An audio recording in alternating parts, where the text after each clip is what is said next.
အားလုံးပဲမင်္ဂလာပါခင်ဗျာဒီကနေ့မှာတော့ကျွန်တော်ရဲ့ဖုန်း screen lock ကိုဖုန်းအချိန်အတိုင်းဘယ်လိုထားရမလဲဆိုတာကိုပြပေးသွားအောင်ပါဒါဆိုရင်တော့ဒီဗီဒီယိုလေးကိုအဆုံးထိကြည့်ပေးပါနော်ကျွန်တော်ပထမဦးဆုံး Play Store ထဲကိုဝင်လိုက်ပါမယ်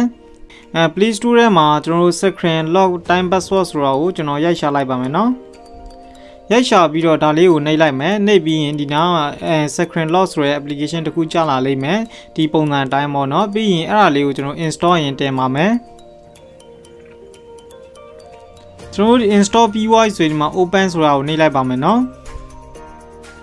ကျွန်တော် application ပွင့်နေပါပြီခဏလေးစောင့်လိုက်ပါနော်ကျွန်တော်တို့ထူတော့ဘာမှလုပ်စရာမလိုပါဘူးကျွန်တော်တို့ထိတ်ဆုံးမှာ anywhere lock ဆိုတာလေးရှိပါတယ်အဲ့ဒါကိုကျွန်တော်တို့ on ပေးရပါဘောနော်ဒါလေးကိုနှိပ်လိုက်ပါနှိပ်ပြီးရင်ဒီနားမှာသူက allow လုပ်ခိုင်းလိမ့်မယ်ပြီး allow နဲ့ကိုနှိပ်လိုက်ပါကျွန်တော်တို့ဒီ allow ကိုနှိပ်ပြီးသွားရင်ကျွန်တော်အောက်ဆုံးသွားလိုက်ပါနော်ခုနနာမည်ကိုရှာလိုက်ပါ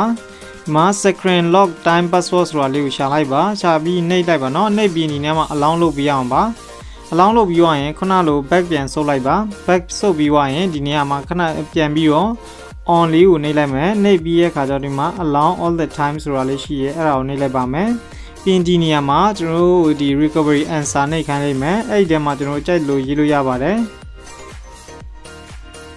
ကိုကြိုက်လို့ရေးပြီးတော့ဒီမှာ save ဆိုတာကိုနှိပ်လို့ရပါတယ်ပေါ့နော်ကျွန်တော်တို့ဒါလေးပြီးသွားပြီဆိုရင်ကျွန်တော်တို့ဒီ screen lock ခတ်တာအားလုံးပြီးသွားပါပြီပေါ့နော် complete ဖြစ်သွားပါပြီဒါဆိုရင်ကျွန်တော်တို့စမ်းကြည့်ပါမယ်နော်ဒီ application ကအလုပ်လုပ်မလုပ်ဆိုတော့ကျွန်တော်စမ်းကြည့်ပါမယ်အဲ့ဆိုရင်ကျွန်တော်ဖုန်းကိုပိတ်လိုက်ပါမယ်နော်ဖုန်းပိတ်ပြီးတော့ပြန်ဖွင့်လိုက်မယ်ဒီနေရာမှာကျွန်တော်က screen lock အစကတည်းကခံထားတာမို့လို့ပြီးရင်ဒါကျွန်တော်ခုနကကျွန်တော်ဒီ application သုံးပြီးတော့လုပ်ထားတဲ့ဒါ lock လေးပေါ့နော်ဒါကြတော့ဒီ2နာရီ27မိနစ်ဆိုတော့အဲ့ဒီအတိုင်းကိုကျွန်တော်တို့ password ရေးရပါမယ်3ညနှစ်တက်ပေါ့နော်ပြီးရင်3ညနှစ်တက်အဲ့ဆိုရင်တော့ကျွန်တော်တို့ password ပွင့်သွားပြီဆိုရင်ကျွန်တော်တို့တခြားအလုပ်တွေလုပ်လို့ရသွားပြီပေါ့နော်ဒါဆိုရင်ဒီ application တွေရဆိုရင်ကျွန်တော်တို့အချိန်တိုင်းကျွန်တော်အချိန်ပြောင်းနေသေးပြီ password ကလည်းပြောင်းနေမှာပါပုံမှန်လူတွေလောက်ဆိုရင်ကျွန်တော်တို့ password တွေကိုမသိနိုင်ပါဘူးပြီးရင်နောက်တစ်ခုရှိပါတယ်တကယ်လို့ဒါဒီနည်းကိုတည့်ရလူတွေရှိရဲဒါမှမဟုတ်တည့်ရလူတွေများတယ်ဆိုရင်တော့မှကျွန်တော်နောက်တနည်းကိုပြောပြပါမယ်အဲ့ဒီတနည်းကကျတော့တည့်ရလူကကျွန်တော်နည်းတယ်ပေါ့နော်အဲ့ဒီနေရာမှာကျွန်တော်ဒီအောက်ဆုံးမှာပေါ့နော် anywhere reverse mode ဆိုတာရှိပါတယ်အဲ့တော့ reverse mode ကိုကျွန်တော် on ပေးလိုက်ပါ on ပြီးသွားရင်သူကကျတော့ဘယ်လိုပြမလဲဆိုရင်ကျွန်တော်နာရီကကျတော့ခုနက2နာရီ27မိနစ်ဆိုရင်အဲ့ဒီထဲမှာဒီ password ကျတော့ပြောင်းပြန်ဖြစ်သွားလိမ့်မယ်ကျွန်တော်နာရီရဲ့ပြောင်းပြန်ကို password ရေးရမှာပေါ့နော်အဲ့ဒီနည်းကိုမသိရလူတွေများတဲ့ခါကျတော့ကျွန်တော်တို့ဒီ password ကိုလွယ်လွယ်နဲ့မသိနိုင်ပါဘူးဒါလေးကိုကျွန်တော် on လုပ်ပေးလိုက်ရင်လည်းကျွန်တော်ပုံမှန်အဆင်ပြေပါတယ်အဲ့ဆိုကျွန်တော်စမ်းပြပါမယ်နော်ပြန်ပေးလိုက်မယ်ပိတ်ပြီးတော့ဒါကြောင့်အစကတည်းကခတ်ထား lock လေးပေါ့နော်အခု3ညနဲ့ရှိရဆိုရင်ကျွန်တော်နောက်ဆုံးကနေရမယ်နင်း3ညဆိုရင် password ရေးရပါမယ်နော်နင်း3ည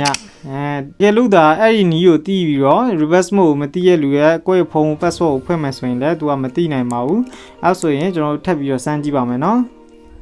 ကျွန်တော်ဒီအမှန်တိုင်းဒီ reverse မလုပ်ဘဲနဲ့အရှိအတိုင်းကျွန်တော်တို့ရေးနှိပ်ကြည့်ပါမယ်3ညနဲ့3ဆိုပြီးတော့ဗောနော်ပွင့်မပွင့်ဆို3ညနဲ့3ဒါလို့ဆိုရင်မပွင့်ပါဘူးအဲ့ဆိုရင်ကျွန်တော်3နဲ့3ညဆိုမှပွင့်ပါတယ်ဒါဆိုရင်တော့ဒီ application မိတ်ဆွေတို့သဘောကျမယ်လို့ကျွန်တော်မျှော်လင့်ပါတယ်ဒီအရန်မိုက်တယ်ဗောနော်မစိုးဘူးပြီးရင်ဒီ anywhere lock တစ်ခေါက်နှိပ်လိုက်တာနဲ့ကျွန်တော်ဖုန်းကို lock ဖြစ်သွားပါပြီအဲ့ဆိုရင် security လည်းမြင့်သွားပါဗောနော်တခြားလူတွေကိုယ့် password ကိုမြင်သွားတာဖြစ်တွေ့သွားတာဖြစ်ကိုယ့် password သိရဆိုရင်တော့မှအချိန်နဲ့အတူတူ password ချိန်သွားတော့နောက်တစ်ခေါက်နေရင်နောက် password ဖြစ်နေတော့လူတိုင်းမသိနိုင်ဘူးပေါ့နော်အဲ့ဆိုရင်တော့ကျွန်တော်ကိုယ့်ရဲ့ဖုန်းကပုံမှန် secure ဖြစ်သွားပါပေါ့ဟုတ်ကဲ့ပါအဲ့ဆိုဒီဗီဒီယိုလေးကိုကျွန်တော်ဒီမှာတင်ရက်လိုက်ပါမယ်တကယ်လို့ဒါမိတ်ဆွေတို့ဒီဗီဒီယိုနဲ့ပတ်သက်ပြီးမသိရလေးရှိရင်နားမလည်တာရှိရင်လည်းကျွန်တော်ကို comment ထဲမှာရေးပေးကြပါနော်အားလုံးကျေးဇူးအများကြီးတင်ပါတယ်ခင်ဗျာ